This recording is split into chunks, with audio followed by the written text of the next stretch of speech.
നമ്മളെ കുത്തുബ് മിനാറിന്റെ നമ്മളത് രാവിലെ നീച്ച് ഫ്രഷ് ആയി എന്താ മെട്രോ പോവാണ്. ട്രെയിന് കുറച്ച് ലേറ്റ് ആണ്. നമ്മള് കുറച്ച് ലേറ്റ് തന്നെ ഒരു ചെറിയൊരു 14 മണിക്കൂർ ലേറ്റ് ആണ് ട്രെയിന്. അപ്പോ രാവിലെ 5 മണിക്ക് പോവാം, 5:30 പോവാൻ വിചാരിച്ച ട്രെയിനായിരുന്നു. ലേറ്റ് ആണ്. അപ്പൊ ഏതായാലും ലേറ്റ് ആയ സ്ഥിതിക്ക് നമുക്ക് കുറച്ചും കൂടെ ഒന്ന് എക്സ്പ്ലോർ ചെയ്യാന്ന് വിചാരിക്കുന്നുണ്ട്. സോ നമ്മളിങ്ങനെ മെട്രോക്ക് നടന്നുകൊണ്ടിരിക്കട്ടെ. മെട്രോ അങ്ങനെ ടിക്കറ്റ് എടുത്തുകൊണ്ട് ഇതാ മെട്രോ കയറാനുള്ള പരിപാടിയാണ്. അത്യാവശ്യത്തിൽ അധികം നല്ല തിരക്കുണ്ടായിരുന്നു. എന്നെ കൊണ്ടൊന്നും നിൽക്കാനേ പറ്റുണ്ടായില്ല, വീഴാൻ പോയിരുന്നു. അതിന്റെ ഇടയിലാണ് റാഷിയും അജ്നാസും കൂടി എങ്ങനെ പിടിക്കാതെ നിൽക്കാന്നുള്ള ചലഞ്ചിലായിരുന്നു കേട്ടോ. പോലെ സമ്മതിക്കണം. ശരിക്കും പറഞ്ഞാല് ഇങ്ങനെ കുത്തുബിനാറ് വരാനുള്ളൊരു പ്ലാനിങ് ഉണ്ടായിരുന്നില്ല. ആഗ്രഹമില്ലാത്തതുകൊണ്ടല്ല, വരാനുള്ള ടൈം തീരെ ഉണ്ടായിരുന്നില്ല. അപ്പോഴാണ് അതിനുള്ള ടൈം ട്രെയിനിനായിട്ട് നമുക്ക് തന്നത് കേട്ടോ. പാർക്കിങ്ങും ഇതൊക്കെ അവിടെയാണ് വരുന്നത്. ക്ലോക്ക് റൂമും കാര്യങ്ങളൊക്കെ, ടിക്കറ്റ് കൗണ്ടറൊക്കെ ഇവിടെയാണ് നമ്മളെ ഇത്. ഇങ്ങോട്ടുള്ള ഓരോ സ്റ്റെപ്പ് വെക്കുമ്പോഴും ഞാൻ ആലോചിച്ചുകൊണ്ടിരുന്ന ഇതാണ്, നമ്മൾ ആഗ്രഹിച്ചിട്ടുണ്ടെങ്കിൽ തീർച്ചയായിട്ടും നടക്കും. നമ്മള് ഇന്നത്തെ അവസാന സ്പോട്ടിൽ എത്തിയിട്ടുണ്ട്. നമ്മളെവിടെ പോയി? Oh my god, flight പോണുണ്ടോ?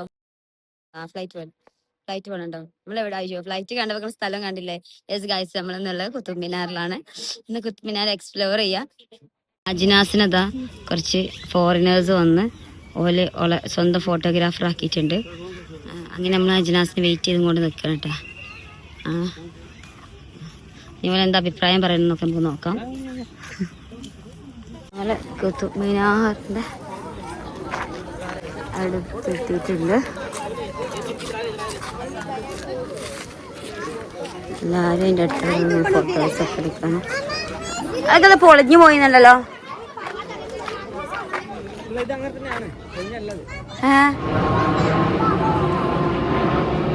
എടുത്ത പിന്നെയും കിട്ടും.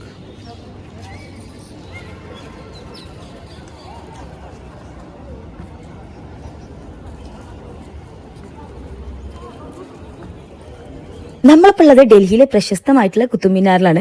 ഇതാ മകൾ കൂടി എപ്പോഴും ഫ്ലൈറ്റ് പോയിക്കൊണ്ടേ ഇരിക്കുന്നുണ്ട് കേട്ടോ. അത് ഇവിടുത്തെ പ്രത്യേകതയാണ്. അടിപൊളി ഫോട്ടോസൊക്കെ ഇവിടെ നിന്ന് എടുക്കാം.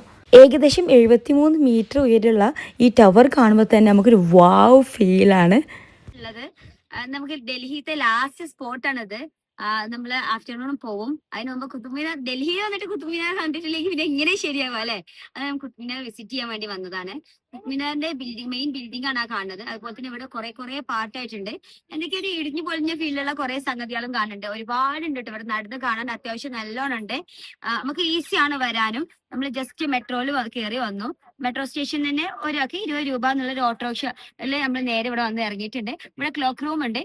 ചെറിയ ബാഗിന് 2 രൂപയും വലിയ ബാഗിനാണെന്നുണ്ടെങ്കിൽ 20 രൂപയും വെച്ചിട്ട് ക്ലോക്ക് റൂമിൽ ലഗേജും കാര്യങ്ങളൊക്കെ വെച്ചിട്ടുണ്ട്. നമ്മൾ നേരെ QR സ്കാൻ ചെയ്ത് നമ്മൾ ടിക്കറ്റ് എടുത്ത് ഒരാൾക്ക് 35 രൂപ ടിക്കറ്റ് എടുത്ത് നമ്മൾ കുത്തുബ് മിനാറിൽ എത്തിയിട്ടുണ്ട്. നമ്മള് എന്താ പറയാ, ഓരോ അത്ഭുതങ്ങളിൽ പെട്ട ഒരു അത്ഭുതം അങ്ങനെ വേണമെങ്കിൽ പറയാം കേട്ടോ.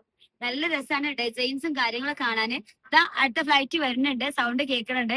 ആ ഫ്ലൈറ്റ് ഒന്ന് സൂം ചെയ്തെടുത്തേ വരും കണ്ടോട്ടെ.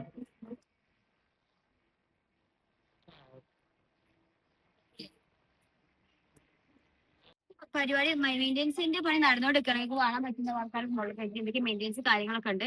നമുക്ക് മുൻപൊക്കെ എന്ന് പറഞ്ഞാൽ അതിന്റെ കുത്തുബ് മിനാറിന്റെ ഉള്ളിൽ കയറാൻ വേണ്ടി പറ്റിയിട്ടുണ്ടായിരുന്നു. അപ്പൊ അത് ബ്ലോക്ക് ചെയ്തിട്ടുണ്ട്. അതിനുള്ളിൽ കയറാൻ പറ്റുന്നില്ല. ഇവിടെ എന്തൊക്കെ അറ്റകുറ്റപ്പണികളൊക്കെ നടന്നുകൊണ്ടിരിക്കുകയാണ്.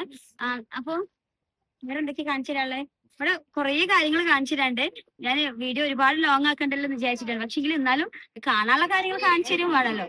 അപ്പൊ ഫ്ലൈറ്റ് ഇത് അടുത്ത ഫ്ലൈറ്റ് വരുന്നുണ്ട്. അത് മിനിറ്റിന് ഫ്ലൈറ്റ് വന്നുകൊണ്ടേ ഇരിക്കുകയാണ്. ഡൽഹി ആയതുകൊണ്ടാവും. പിന്നെ എപ്പോഴും ഫ്ലൈറ്റ് വന്നുകൊണ്ടേ ഇരിക്കട്ടോ. അതല്ലേ എത്ര ഫോട്ടോ ഇപ്പൊ നമ്മൾ വിചാരിക്കും അയച്ചു ആ ഫ്ലൈറ്റ് മിസ്സായാലും വിചാരിക്കും. സങ്കടപ്പെടണ്ട, അടുത്ത ഫോട്ടോക്കുള്ള ഫ്ലൈറ്റ് വന്നുകൊണ്ടേ ഇരിക്കാറ്. നമ്മള് 2 മിനിറ്റ് ഫ്ലൈറ്റ് ഉണ്ട്. അടിപൊളി വ്യൂ ആണ്. നല്ല പീസ്ഫുൾ ആണ്. അധികം ആരും ഇല്ല കേട്ടോ ഇവിടെ. ക്രൗഡഡ് അല്ല, കുറച്ച് ആൾക്കാരേ ഉള്ളൂ. അധികം ആൾക്കാരൊന്നും ഇല്ല. ഈ ആൾക്കാരുണ്ടായിട്ടും ഇത്രയും സ്ഥലം ഏരിയ ഉണ്ടായതുകൊണ്ട് കാണാത്തതൊന്നും നമുക്ക് അറിയില്ല. പക്ഷേ സംഗതി അടിപൊളിയാണ്. 1193 കുത്തബ് ഉദ്ദീൻ എബൈക്കാണ് നിർമ്മാണം ആരംഭിച്ചത്. പിന്നീട് അദ്ദേഹത്തിന്റെ മരുമകനായ ഇൽത്തുമിഷാണ് പൂർത്തീകരിച്ചത്. ഈ മിനാറിന് 5 നിലകളുണ്ട്. ചുവന്ന മണൽക്കല്ലും മാർബിളും ഉപയോഗിച്ച് അതിമനോഹരമായിട്ടാണ് നിർമ്മിച്ചിട്ടുള്ളത്. ഓരോ നിലയിലുമുള്ള ബാൽക്കണികൾ സൂപ്പർ എസ്തെറ്റിക് ആണ്. ഇവിടെ അറബിക് ലിപികളിൽ ഖുർആൻ വാക്യങ്ങൾ എഴുതി വെച്ചിട്ടുണ്ട്. ഇതിലെ കൊത്തുപണികളും മറ്റും കാണാൻ അതിമനോഹരമാണ്. അത്രത്തോളം ഡീറ്റെയിൽസ് കൊടുത്തിട്ടാണ് ചെയ്തിട്ടുള്ളത്. ഇന്ത്യയിലെ മുസ്ലിം ഭരണം ആരംഭത്തിന്റെ സിംബൽ കൂടിയാണ് ഇത്. ഇത് ഷംസുദ്ദീൻ ഇൽത്തുമിഷിന്റെ ഖബറിടമാണ്. 1235 അദ്ദേഹത്തിന്റെ സ്മരണക്കായി ഈ ഖബർ നിർമ്മിച്ചത്. ചുമർ മുഴുവനും അതിമനോഹരമായ ഇസ്ലാമിക് കലാരൂപങ്ങളും അറബി ലിപിയിൽ ഖുർആൻ വാചകങ്ങളും കൊത്തിവെച്ചിരിക്കുന്നു. കുതുബ് മിനാർ ഒന്ന് ആസ്വദിച്ച് കണ്ട് വീഡിയോസ് ഒക്കെ എടുത്തപ്പോഴേക്കും സമയം ഒരുപാട് അതിക്രമിച്ചിട്ടുണ്ടായിരുന്നു. സമയം ഏകദേശം 1 മണിയായിട്ടുണ്ട്.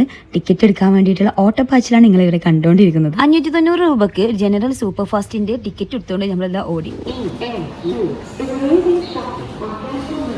ഓർത്തു വെക്കാൻ രസകരമായിട്ടുള്ള ഒരു കഥ പറയാം. റെയിൽവേ സ്റ്റേഷനിൽ കുറച്ച് കൂട്ടുകാരെ കിട്ടി. ഞങ്ങൾ ട്രെയിൻ ഒരുമിച്ചായിരുന്നു. ഒന്നും നോക്കിയില്ല, ട്രെയിൻ വന്നത് ഞങ്ങൾ ചാടി കയറി. വിശാലമായി ഒഴിഞ്ഞെടുക്കുന്ന ട്രെയിനായിരുന്നു. ഇഷ്ടംപോലെ സീറ്റൊക്കെ ഉണ്ട്, കാണില്ലേ. അതിൻ്റെ ഉള്ളിൽ കയറി ഇരുന്നപ്പോഴാണ് അബദ്ധം മനസ്സിലായത്. ആക്ച്വലി ഞങ്ങൾ ട്രെയിൻ ഇതല്ല, നെക്സ്റ്റ് ട്രെയിൻ ആണെന്നുള്ളത്. അത് വല്ലാത്തൊരു അവസ്ഥയാണ് ഞങ്ങൾ റിയലൈസ് ചെയ്തത്. ചിരിക്കണോ കരയണോ ഒന്നും മനസ്സിലാവുന്നുണ്ടായിരുന്നില്ല. ഇതൊക്കെ ഞങ്ങൾ മൂഞ്ചിയ ടീംസാണ് കേട്ടോ നിൽക്കുന്നത്. അത്യാവശ്യം നല്ല തിരക്കുണ്ടായിരുന്നെങ്കിലും നമുക്ക് ഇരിക്കാൻ വേണ്ടിയിട്ട് ഒരു കുഞ്ഞു സീറ്റൊക്കെ കിട്ടിയിട്ടുണ്ടായിരുന്നു കേട്ടോ. കുഴപ്പമില്ല. ഇരിക്കുന്ന കുട്ടികളെ കണ്ടോ, ഒരു ആങ്ങളും പെങ്ങളാണ്, ഒരു വിത്ത് ഫാമിലി ഇതാ ഹോസ്റ്റലിലേക്ക് പോയിക്കൊണ്ടിരിക്കാന്നാണ് പറഞ്ഞത്. മലയാളി കിട്ടിയെന്ന് പറഞ്ഞില്ലേ, അവർക്ക് കിട്ടിയൊരു മുതലാണ് ഈ നിൽക്കുന്ന പഞ്ചാബി കേട്ടോ. മൂപ്പരൊരു ഭയങ്കര നിശിക്കൂട്ടോ, സ്നേഹം കൊണ്ട് ഓരോ കൊതിയായിരുന്നു. അവരോ ഇങ്ങനെ കിടത്തി ഓർക്ക് മൂപ്പര് പുറപ്പിച്ച് കൊടുക്കുന്ന സീനൊക്കെ ഉണ്ടായിരുന്നു. കാണേണ്ടത് തന്നെ ആയിരുന്നു. ഈ പഞ്ചാബിൽ സ്നേഹിച്ച് കൊല്ലുമെന്ന് പറഞ്ഞത് വളരെയധികം സത്യമാണ്. സമയം 3 മണിയായിട്ടുണ്ട്. ട്രെയിനിലാണല്ലോ, അതുകൊണ്ട് മനസ്സമാധാനത്തിൽ ഉറങ്ങാൻ നമുക്ക് സാധിക്കില്ല. ഉറങ്ങാൻ സീറ്റും കാര്യങ്ങളൊക്കെ കിട്ടിയിട്ടുണ്ട്. എങ്ങനെയെങ്കിലും നേരം വെളുത്താൽ മതി എന്ന് മാത്രം കേട്ടോ നൈറ്റിലിൻ്റെ ട്രെയിനത്തെ ചിന്ത. കാരണം കയ്യിൽ ഒരുപാട് സാധനങ്ങളല്ലേ, ഇവർ എങ്ങനെ വേണമെങ്കിലും അടിച്ചുകൊണ്ട് പോകും. ഒരിക്കലും ആ മുതൽ നമുക്ക് തിരിച്ച് കിട്ടൂല. നേരം വെളുത്ത പിന്നെ രസമാണ്, ഈ കാഴ്ചകളെ കണ്ട് ബ്യൂട്ടിഫുൾ ആയി പോവാമല്ലോ. രാത്രി ഫുള്ള് ഞങ്ങൾക്ക് വേണ്ടി കാവല് നിന്നിട്ട് മൂപ്പര് ഇതാ പകലാട്ട കടന്നുറങ്ങണത്. ഒരാളെ ഇതിൻ്റെ ഉള്ളിൽ കയറ്റിയിട്ടുണ്ടായിരുന്നില്ല. ഞങ്ങൾക്ക് 4-5 ആൾക്കാർക്ക് വേണ്ടി ഇത് ഫുള്ള് മൂപ്പര് സെക്യൂർ ആയിട്ട് നിന്നിട്ടുണ്ടായിരുന്നു കേട്ടോ. ഒരു അടിപൊളി മനുഷ്യന്. പിന്നെ ട്രെയിനൊക്കെ പിടിച്ചിടുമ്പോൾ ആളുകളൊക്കെ പുറത്തേക്ക് ഇറങ്ങിയിട്ടുണ്ടായിരുന്നു കേട്ടോ. പക്ഷേ എനിക്ക് അതിനുള്ള ധൈര്യം ഇല്ലായിരുന്നു. ഓരോ സ്റ്റേഷനിൽ ഇറങ്ങുമ്പോഴും അവിടുന്ന് കുറേ ആളുകൾ കയറും കേട്ടോ, ഈ ഫുഡ് ഐറ്റംസ് ആയിട്ടൊക്കെ ആയിട്ട്. പക്ഷേ എനിക്കങ്ങനെ വാങ്ങി കഴിക്കാനുള്ള ധൈര്യമൊന്നുമില്ല. അതുകൊണ്ട് ഞാൻ ഒന്നും വാങ്ങി കഴിച്ചിട്ടുണ്ടായിരുന്നില്ല. പിന്നെ വെള്ളം അത് കിട്ടണമൊക്കെ വാങ്ങി കുടിച്ചിട്ടുണ്ടായിരുന്നു. ഏകദേശം 15 രൂപയാണ് ഒരു വാട്ടർ ബോട്ടിലിന്. അതായത് 14 MRP, 15 ചില്ലറില്ലാത്തതുകൊണ്ട് വിൽക്കുക. അപ്പോൾ ഒന്ന് ആലോചിച്ച് നോക്കി, ഒരു ദിവസം ഓല് ഉണ്ടാക്കുന്ന പ്രോഫിറ്റ് എത്രയെന്നുള്ളത്. പിന്നെ വഴിയിൽ വെച്ച് ഒരുപാട് ആൾക്കാരെ ഞങ്ങൾക്ക് കിട്ടിട്ടോ. മലയാളീസിനൊക്കെ ഏകദേശം ഇപ്പോൾ ഞങ്ങളിവിടെ ഒപ്പിച്ചിട്ടുണ്ട്. നല്ല എൻ്റർടൈനിങ് ആയിരുന്നു. ആ ജീൻ ഷർട്ട് ഇട്ടോനെ കണ്ടോ, ഗോവയിൽ നിന്ന് കയറിയതാണ്, മലയാളിയാണ്. അവിടെ ബേക്കറിയും കാര്യങ്ങളൊക്കെ കേട്ടോ. ധോനുണ്ടാക്കിയ കേക്കാണ്, അടിപൊളി ടേസ്റ്റ്. ഓൻ്റെ വീട്ടിൽ കൊണ്ടുപോയിരുന്നു. പക്ഷെ എന്നാലും നമുക്ക് വേണ്ടിയൊക്കെ ഷെയർ ചെയ്ത് തന്നിട്ടോ. ഇതാ കണ്ണൂരെത്തിയപ്പോൾ നമ്മളെ ബായി ഇറങ്ങാം കേട്ടോ. മൂപ്പര് ഞങ്ങൾക്ക് ചായ ഒക്കെ വാങ്ങി തന്നു. ശരിക്കും ഞങ്ങൾ അങ്ങോട്ടാണ് വാങ്ങി കൊടുക്കേണ്ടത്. പക്ഷേ മൂപ്പര് ഭയങ്കര സ്നേഹം കേട്ടോ.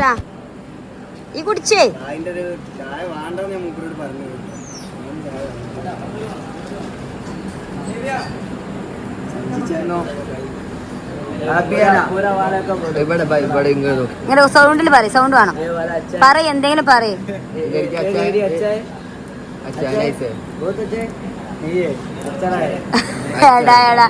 ഞാൻ വീഡിയോ എടുക്കട്ടെ.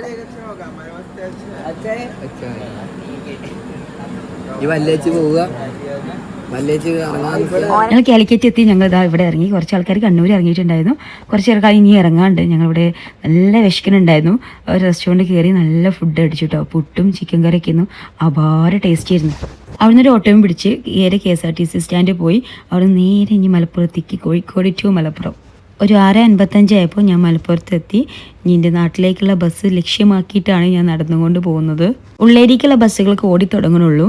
ഞാൻ ദക്ഷമയോട് ബസ് സ്റ്റോപ്പിൽ നിൽക്കുകയാണ് കേട്ടോ. കാരണം അവിടെ ഇരിക്കാനുള്ള സംവിധാനമില്ല.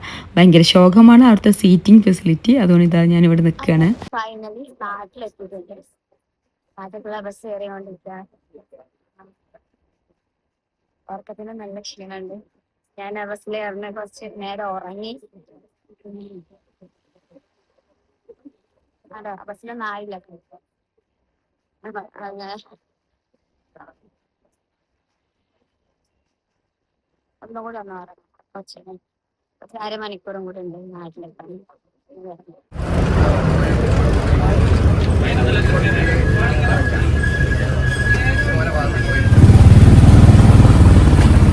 നമ്മളെ കൊച്ചു ഗ്രാമത്തിലേക്ക് ഈ സമയത്ത് ബസ്സില്ല. അതുകൊണ്ട് ഓട്ടോ വിളിച്ചിട്ടാണ് ഞാൻ വന്നത്.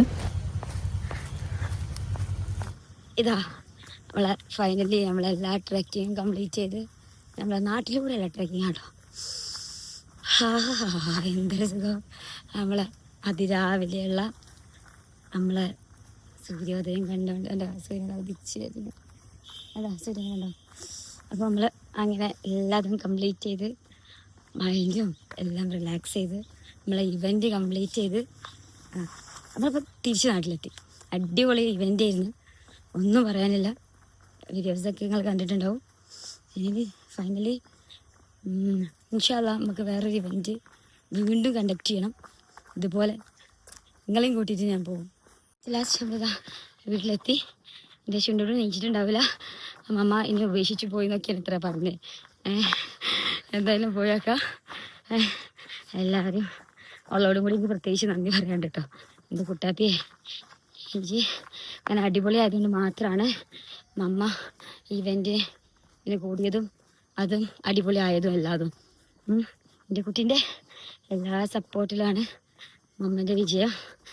അതുപോലെ തന്നെ പപ്പിയും അല്ലേ. അപ്പോൾ ചുണ്ടുടോ മമ്മയുടെ പൊത്തിനെ മമ്മ വേറൊരു അടിപൊളി ഇവൻറ്റിന് കൊണ്ടുപോകും. നമുക്ക് അടിച്ചു പൊളിക്കണം കേട്ടാ. വീട്ടിലെത്തിയപ്പോൾ അമ്മിമോളെ കാണാനുള്ള ദാഹത്തോടെ ഞാൻ ഓടിച്ചെന്നത്. പക്ഷേ ഓൾ ഉണർന്നിട്ടില്ല. പിന്നെ ഉണർന്ന് എന്നെ കണ്ടപ്പോൾ ഭയങ്കര സർപ്രൈസും ഭയങ്കര സ്നേഹമൊക്കെ ആയിരുന്നു കേട്ടോ.